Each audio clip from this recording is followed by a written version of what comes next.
I've spent some time talking to figures within Ukraine's special forces community, and never think for one moment that their operations are not inspired by what took place in World War II and thereafter. Think about Operation Spider's Web, the mission where they sent in those drones to attack all those Russian airfields. Right. What did they do? They put drones, they hid drones aboard trucks, they drove them across Russia, and then the drones took off and hit those airports. It's exactly the same as what Paddy Mayne and David Sterling were doing in the North African desert, driving thousands of kilometres across the desert to then attack airfields. The only difference being in that they attacked those airfields on foot with Lewis bombs, and in Ukraine, they attacked those airfields using drones. So the legacy of what was achieved in the Second World War and in operations since then is really, really, really important.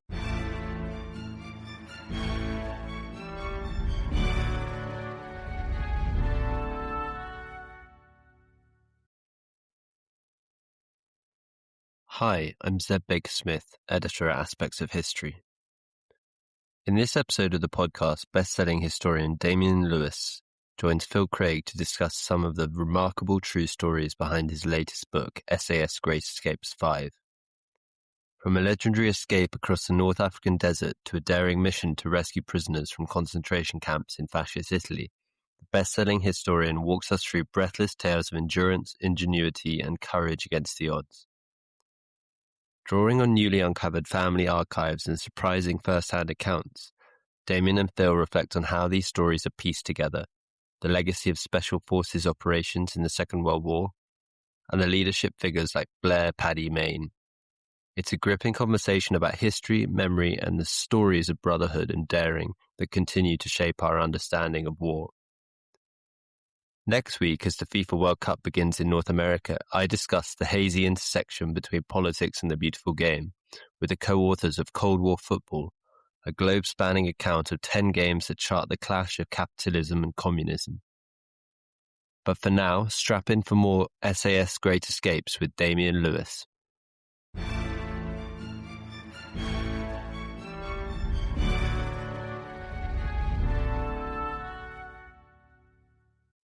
Damien, welcome to My Australian Bar and to the Aspects of History podcast. Very, very nice to see you. And congratulations on yet another volume of amazingly vivid and exciting stories. I don't know where you find them. Yeah, thank you very much.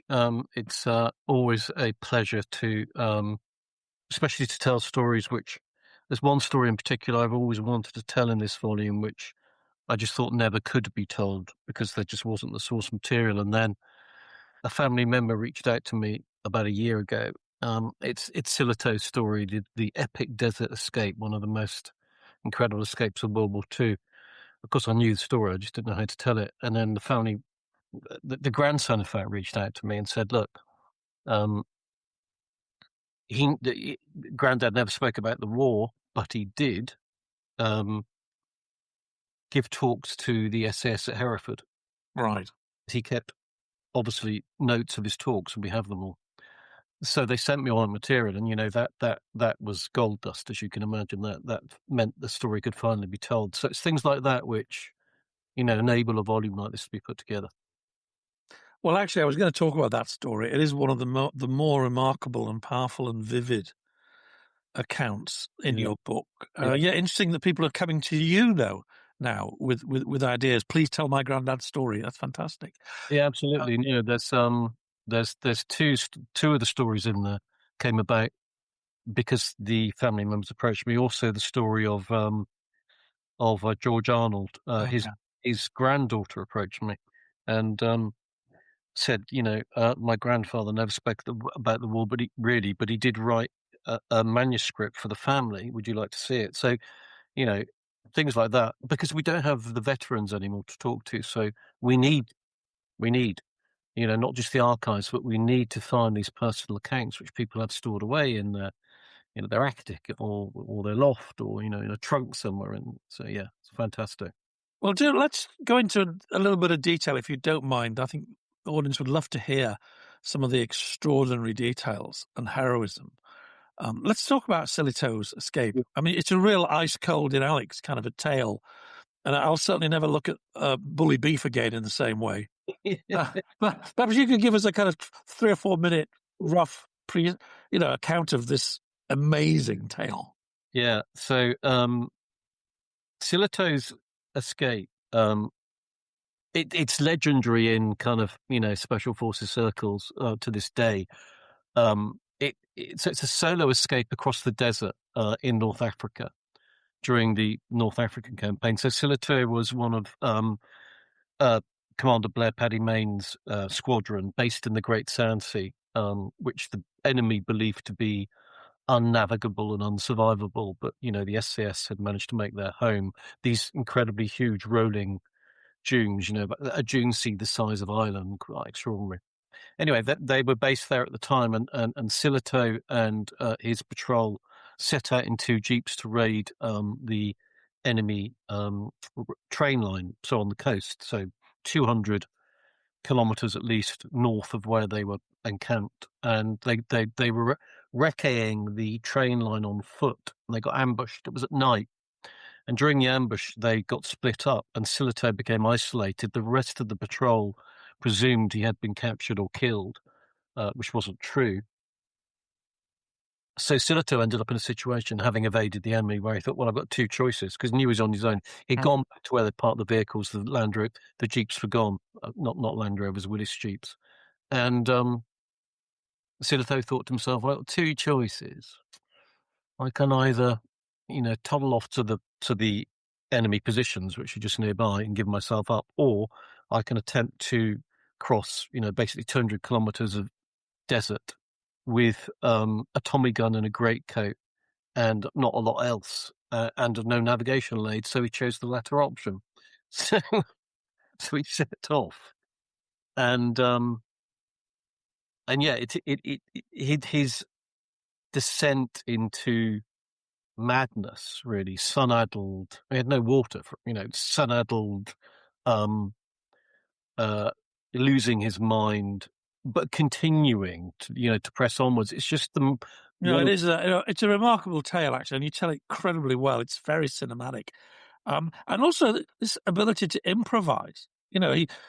Who knew you could find moisture on the inside of an old petrol can? Yeah, and the moment where, I mean, it's a bit gruesome, but we should talk about it. The iconic moment where he finds a can of bully beef in a burnt out military vehicle, British military vehicle. Lord knows how long it's been there for. So he manages to open it and eat it because he's so parched, so incredibly parched from days and days without water. He can't really get it down him and vomits it all up. So it's a disaster. But then he realizes he's got an empty bully beef tin, which is a container. And of course, he's still urinating, which means he can urinate in the container and drink his own urine. And that is one of the ways he manages to survive, because although it's obviously not particularly pleasant, it is a way to rehydrate. And so he continues doing that for much of the journey. And then he's actually aiming for a cache. So the SAS from the Long Range Desert Group, the forerunners to the SAS, established these desert caches. So it's fuel, water, and food. But he's got you say he has no compass? No navigation aids at all. So he's doing this all by, during daytime, the sun, and at nighttime by the stars and the moon. So he's navigating via the means that, of course, they were taught to do during training. But even so, it's still a magnificent feat. And the landmarks that he recognizes. Anyway, he manages to navigate his way to this cache, which is just on the kind of fringes of the Great Sand Sea where the SAS are based. And he thinks he's saved. And then he realizes that it's been abandoned, basically. There's no supplies there, there's no water, and there's basically no food. And so you can imagine at that stage, he's like, he's been 8 days, Yeah, he gets suicidal, doesn't he? I mean, he doesn't know what he's doing anymore. Abandoned his Tommy gun, his greatcoat, which huge weight to carry. Obviously, don't need it during the day, but during the night, desert gets very, very cold. So, he's abandoned that too, and he's reached this cache, and it's pretty much useless. So, he's close to giving up. What he has given up, and then the final kind of miracle of his escape is it starts to rain. Yeah, amazing. It And he just, rains like 2 days a year there. yeah, exactly, and you just can't believe it. And so obviously that kind of gives him a new lease of life. And then by pure chance, a patrol happens to pass through that the cache just to basically check, and they pick him up, and that's what saves him. And there are these iconic photographs of Sillitoe back at Paddy Mayne's desert base, looking incredibly desert worn, as you can imagine. Mm. But if And he's they must have given him up for dead. I mean, even those guys must have thought, that's it, you can't possibly track yeah, this. 100%, 100%. I mean, Amazing. it is because he's alone, and because he's so bereft of any of the normal escape aids that you would have. It's just an absolute legendary classic. No, it's a brilliant story, but it's also, I know, I found it very interesting because I didn't know, and quite a few of your stories actually in the book take you into parts of the war that aren't very much explored. Like I've actually written a whole book about the Desert War, and I had no idea about Operation Bigamy and what the SAS were doing around the time leading up to Alamein. So I thought Yeah, it was really interesting. Well, mm, all the operations don't necessarily go very well.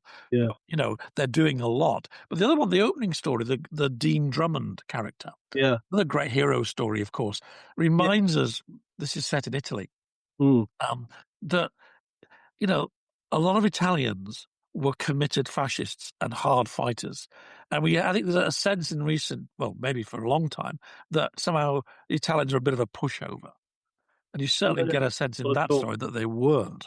No, not at all. I mean, yeah, the opening chapter is the operation of 11 SAS brigades. So the SAS had a kind of forerunner in the when Churchill formed the commando. He said, "Well, we need an airborne commando," and so so this is June 1940, and so they formed an airborne commando, and these were Britain's first airborne troops, and they were because everybody who was a commando was a special service volunteer.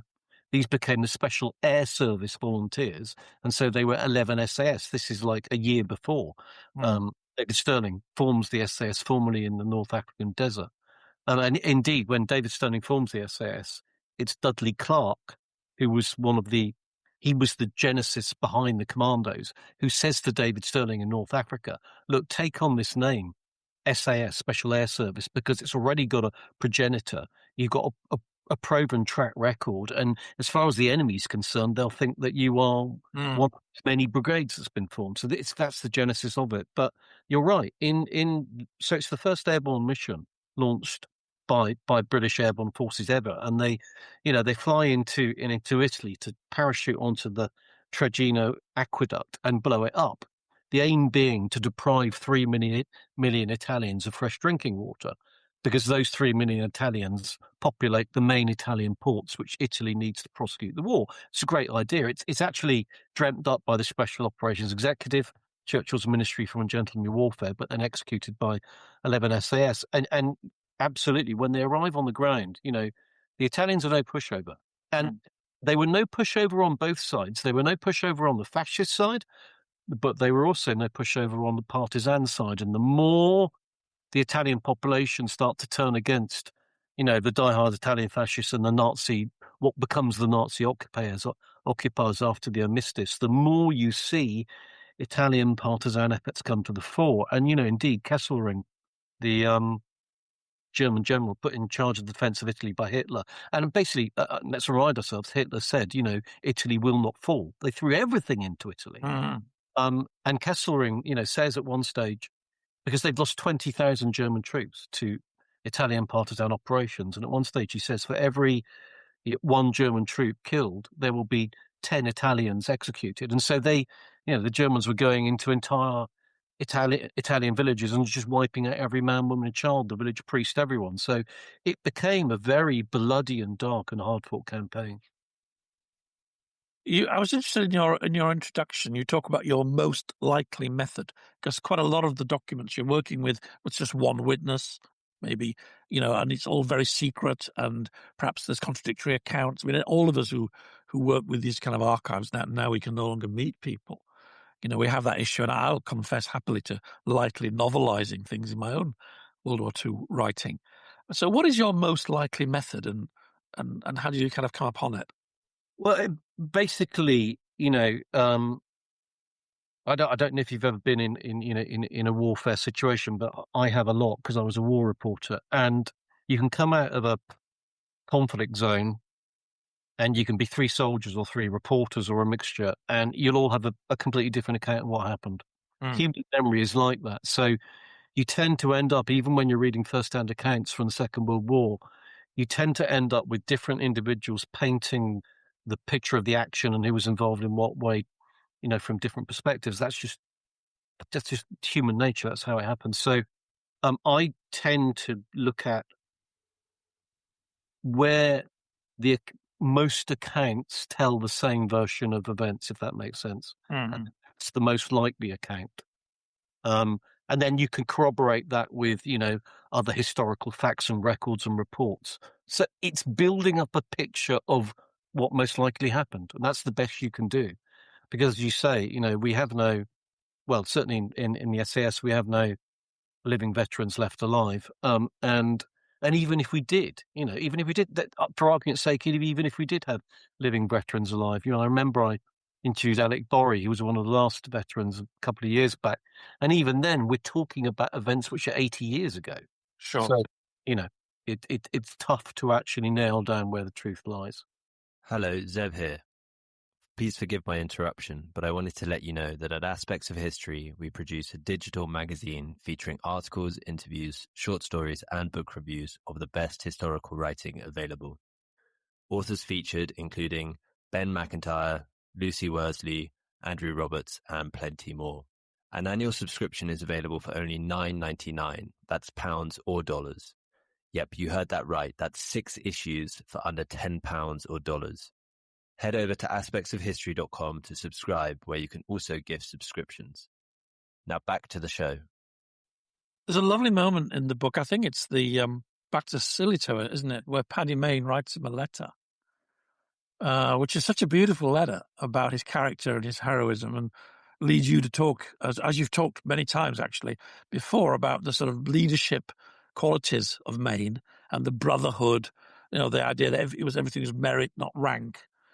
He was very selfless. Of course, this further emphasizes how your Paddy Mayne, which I think is probably the real Paddy Mayne, differs so very, very violently from the one we're all seeing yet again on the television. Yeah, no, I mean, the BBC depiction of Paddy Mayne is incorrect. And Paddy Mayne didn't swear.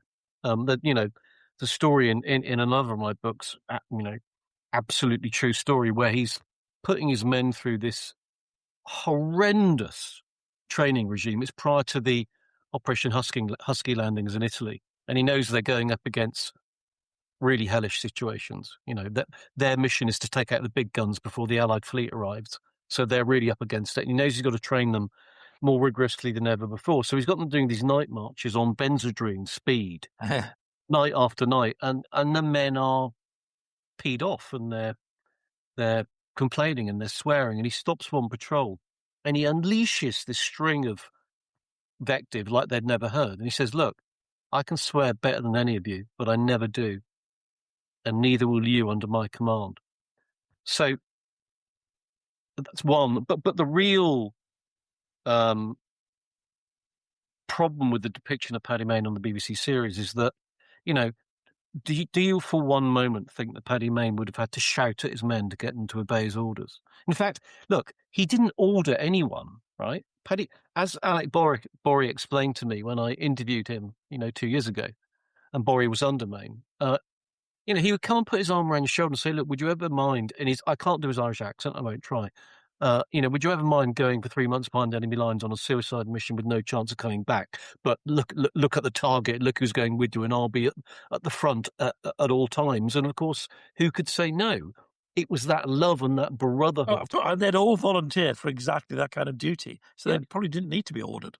Yeah, no, that absolutely didn't need to be ordered, and certainly no one was ever shouted at. And in terms of his care for the men under his command, going back to what you were talking about with the Silito letter, it's unparalleled. I mean, again, Alec Borry, he said to me, "Look, we would have followed Paddy Mayne into hell Why would we have done that? Because we knew, well, several things. One, we knew no one had a better chance of getting you into hell and out of hell safely than Paddy Mayne. He had this marvellous battle instinct, second to none. Secondly, we knew he would lead from the front always. And thirdly, we knew how much he cared for the men under his command and how every loss hit him so personally. And that goes back to the letters.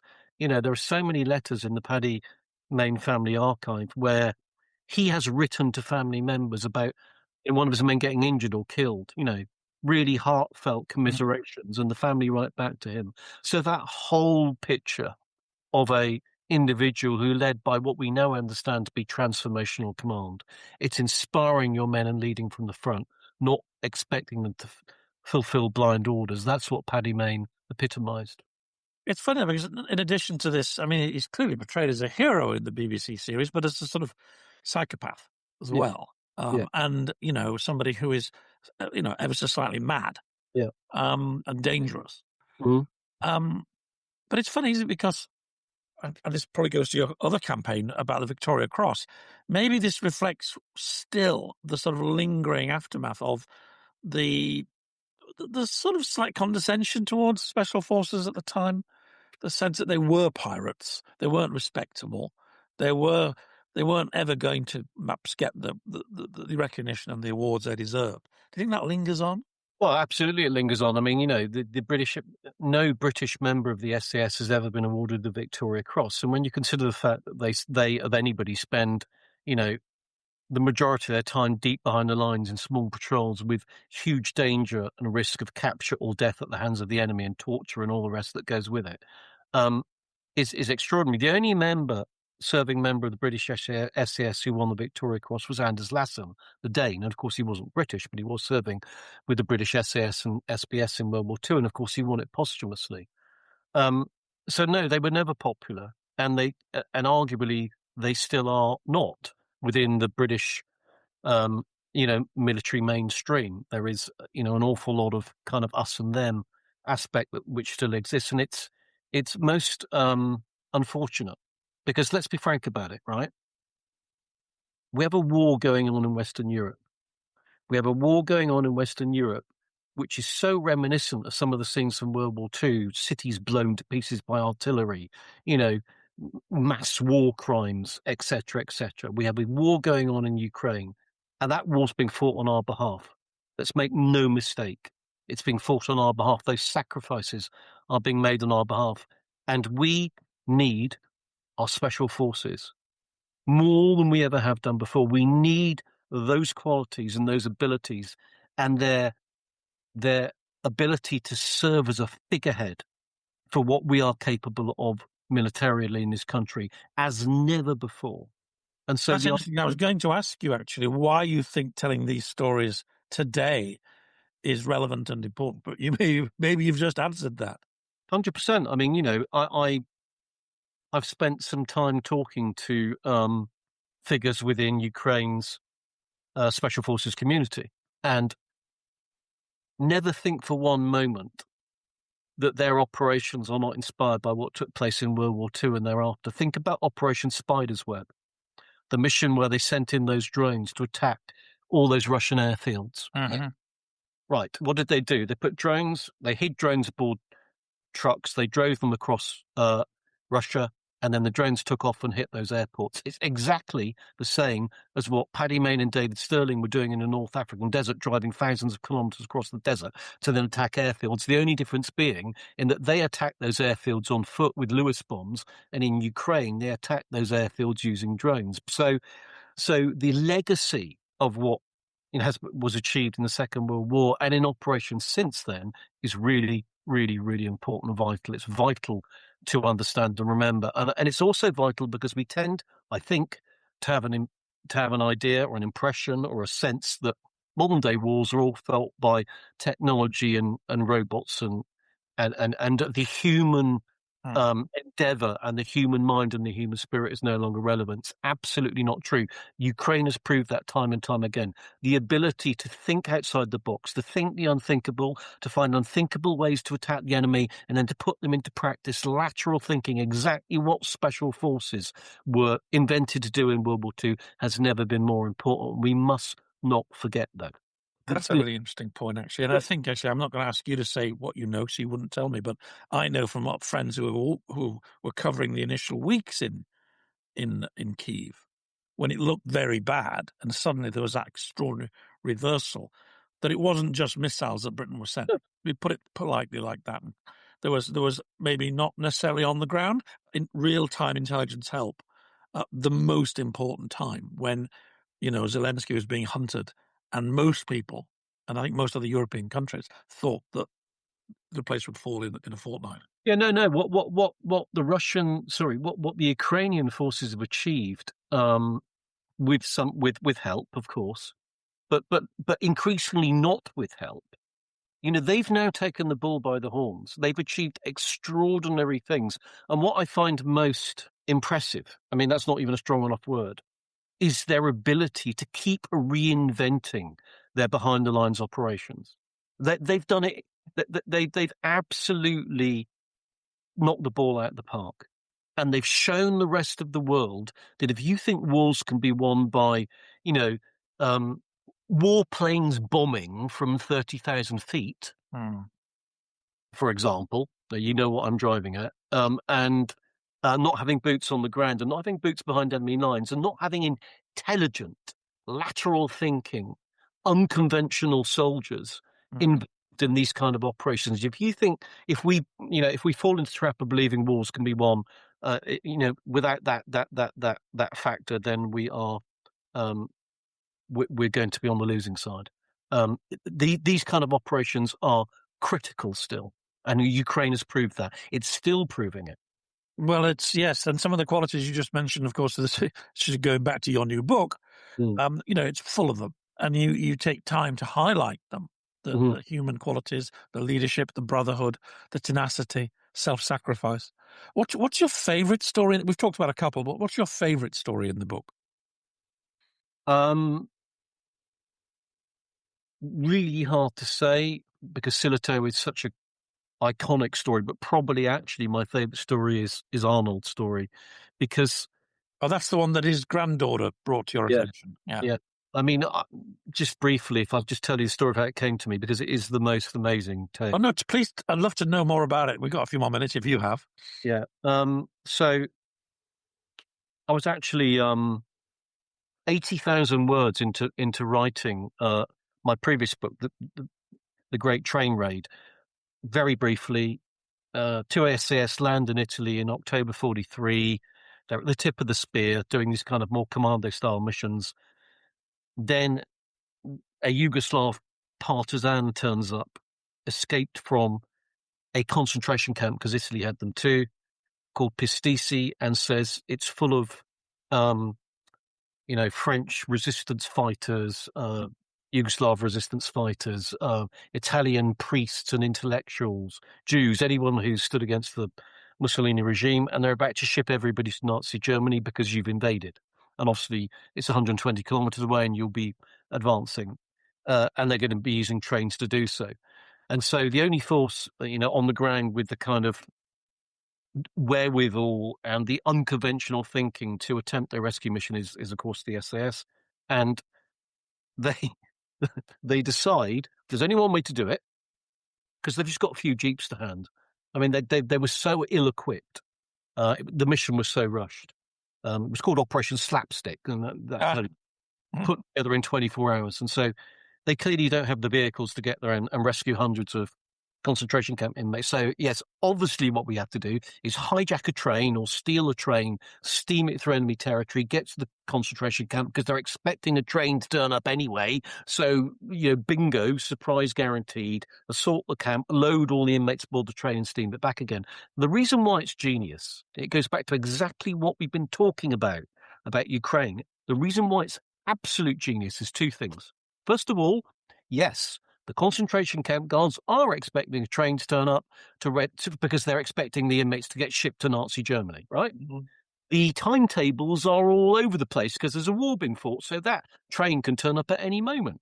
So, of course, that guarantees you surprise, and surprise is the key thing in these kind of operations. But the second reason it's genius, think about it, right? You're a German paratrooper because it was the German paratroopers who were against the SS at this moment. You sat in a trench or a position, awaiting, the British advance, and you see a train steaming through the valley below you. Are you going to think, well, that must be an enemy train full of, hidden British SAS, or are you going to think, well, it's just an Italian train steaming through the countryside, probably carrying arms to the front line for us lot? Of course, you're going to think it's your own. Of course, you are. So you don't even have to fight your way in there. You are hiding in plain sight. This incredible, brilliant bluff. It's genius. That's what I'm talking about. And so, on the back of that mission, which is highly successful, the SAS then, of course, earn a reputation for prisoner rescue operations, and they are recruited into A Force, which was the ultra secret unit within MI9, the escape and evasion specialists, to go to drop behind the lines in Italy and try and rescue all those Allied POWs, around about 30,000, who've escaped from the Italian prisoner of war camps at the signing of the armistice and now hiding out the Italian mountains, being hunted by the enemy, and winter is threatening. So the same unit that carry out the Pistoia concentration camp raid then get parachuted behind the lines to carry out these POW rescue operations. And trying to be brief, they are sent in on a 10-day mission with supposedly radio contact to bring back POWs. They end up being in there. Well, most of them do, and Arnold and his closest kind of compatriot, who's Nikolic, the American who serves with the Office of Strategic Services, the American equivalent of the SOE. Those two individuals end up spending 6 months behind enemy lines. So when they parachute in, of course, everything goes wrong. They've got no radio set, no way of making contact with headquarters, no way of calling in arms, weapons, food, money, or anything. And so they basically decide, right, we're going to stay here for months on end. We're not giving up. And they just become a Robin Hood band. They rob. They go into the villages where they know there are these diehard fascists. They go to their houses in the middle of the night. They seize the individual. They rob all his possessions, all his money, all his clothing and boots that can be used for the prisoners of war. And then they sometimes take those individuals into the woods or into the local graveyard and they execute them because these are really, really unpleasant people. And then that's how they fund and arm and clothe their POW rescue operations. It's just amazing. It's brigandage of the most glorious order. And the granddaughter of one of them wanted the story told. Yeah. So the granddaughter reached out to me about 2 years ago and said, "Look, Granddad didn't really speak about the war, but he did, and would you like to read it?" And I said, "Yeah, no, absolutely, that would be great. But I'm busy writing." So, and then I was 80,000 words into writing this SAS, The Great Train Raid, that book, and I thought, gosh, this lacks something. It lacks that kind of real soldier's perspective on the ground, grit. And I just thought, well, I'll contact Jo Hussey was her name, and I'll see where they're based, and maybe I'll go and have a look at the manuscript. I knew it was 2 SAS. Didn't believe for one moment it would have anything to do with the story I was writing. And so I found out they lived in Bournemouth. Went and met Jo and her mother, Diane, and lovely welcome, coffee, tea, lemon drizzle cake, and then 5-10 minutes in, said, "What was the name of your father?" Just, I don't even know his name. I'm curious. There's a manuscript and all the family archives were there. And she said, "Oh, it's George Arnold, but don't worry, you'll never have heard of him. He's not in any of the books. I've read them all. And I don't even know what in this manuscript he's written is true, because there's this crazy story of them using a train to get to a concentration camp and lots of other stuff." And like I said, you must have thought, wow. The hairs on the back of my neck were on. And I said, well, I'm 80,000 words into writing a book about him, and I can tell you every single thing that's in there, which is true, because I've researched it in the British, the French, the American, and the Italian archives. Wow. I was there for hours on end, as you can imagine, and Diane was pretty tearful because things, she didn't know. She didn't know what her father had written was true. Well, I have had a few similar moments myself, and I think this is why we read history, why we write history, that connection between the past and the present. And if it's in a physical form, I mean, no more, sadly, with veterans, really, although I have met a couple recently, but there are very few left. But even if it's the children or the grandchildren, it's still there and it's still so powerful. Absolutely. Couldn't agree with you more. Yeah. Well, thank you so much. This is just such a great conversation and a really, really cracking book. You're the hardest working man in show business. I don't know how many more you've got on the go, but I've already got my shelves upstairs full of them. I also loved your book about Judy the dog as well. And I should just take a moment. Historians aren't always great at sharing. Damien, who I don't know, I've never met, really, just through social media, was incredibly generous to me with some connections and help when I set out to write the first book I'd written for 20 years. So thank you for that. No. Thank you for this interview. Yeah, absolutely. It's been a real pleasure. Okay, mate. Good luck with the book. Yeah, thank you very much. Bye. Thanks so much for listening. Links are in the show notes. Please share with friends and family and keep your eyes peeled for new episodes. And if you want to get in touch, you can through X or email history@aspectsofhistory.com. But until then, thank you and good night.